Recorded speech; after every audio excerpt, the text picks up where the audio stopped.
ముందు వీడియో చూద్దాం. మంతల మారు మనసు పొందమని చెప్పుట ఎలా?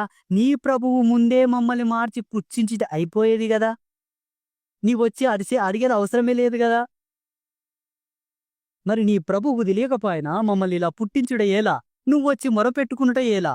మారు మనసు పొందమని మాకెందుకు చెప్పడము? మీ ప్రభువే మమ్మల్ని మార్చి పుట్టించుంటే సరిపోయేది కదా.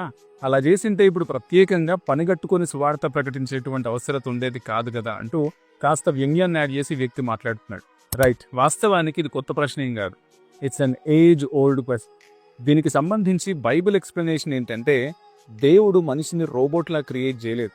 రోబోట్స్ అనేవి వాటిని కన్ఫిగర్ చేసినటువంటి విధానాన్ని బట్టి ఎలా ప్రోగ్రామ్ చేస్తే అలా పనిచేస్తాయి. దానికి మించి రోబోట్స్ ఏమీ చేయలేవు. తోలుబొమ్మల్లాగా దేవుడు మనిషిని చేయలేదు. దేవుడు మనిషిని చాలా ఉన్నతంగా ఆయన స్వరూపంలో, ఆయన పోలికలో యథార్థవంతునిగా సృష్టించాడు. అంతేగాక ఏదైనా చేసేటువంటి స్వేచ్ఛ, ఫ్రీవిల్ని కూడా దేవుడు మనిషికి ఇచ్చాడు. తోలుబొమ్మల్లాగా దేవుడు మనిషిని చేయడం అనేది ఆయన స్వభావానికే వ్యతిరేకం. కొన్ని మిలియన్స్ ఆఫ్ స్పర్మ్స్ ని ఓడించి తల్లి గర్భములో పిండముగా ఏర్పడి ఈ భూమి మీద ఒక మనిషి అడుగు పెడుతున్నాడంటేనే ఆ మనిషి దేవుడితో ఏకము కావడానికి ఒక అవకాశాన్ని పొందుకున్నాడని అర్థం. దేవునితో ఐక్యత పొందాలంటే ఏ మనిషి అయినా సరే విదౌట్ ఎక్సెప్షన్ ఖచ్చితంగా ఈ ఎర్త్లీ ఫేజ్ ని పాస్ అయ్యే వెళ్ళాలి. Earth is a testing realm for a higher dimension of spiritual identity in eternal realms.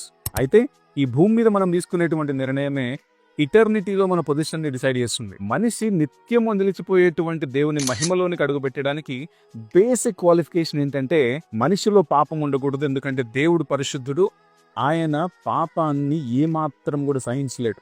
కాబట్టి ఒకవైపేమో తండ్రిగా, ఒకవైపేమో న్యాయాధిపతిగా పాపాన్ని శిక్షించడము, పాపాన్ని ప్రాయశ్చితం చేయడము, ఈ రెండింటిని కూడా సిలువ వేయబడినటువంటి యేసుక్రీస్తులో నెరవేర్చాడు.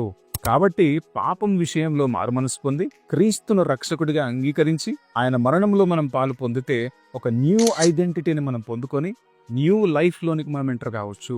ఈ న్యూ లైఫ్ లోనికి నేను సృష్టించినటువంటి మనుషులందరినీ కూడా, ఏ మనుషులైతే తప్పిపోయారో వారందరినీ కూడా ఇన్వైట్ చేయండి అని యేసుక్రీస్తు ప్రభువారు స్వయంగా ఆజ్ఞాపించారు. కాబట్టే క్రైస్తవులు స్వార్థ ప్రకటిస్తున్నారు.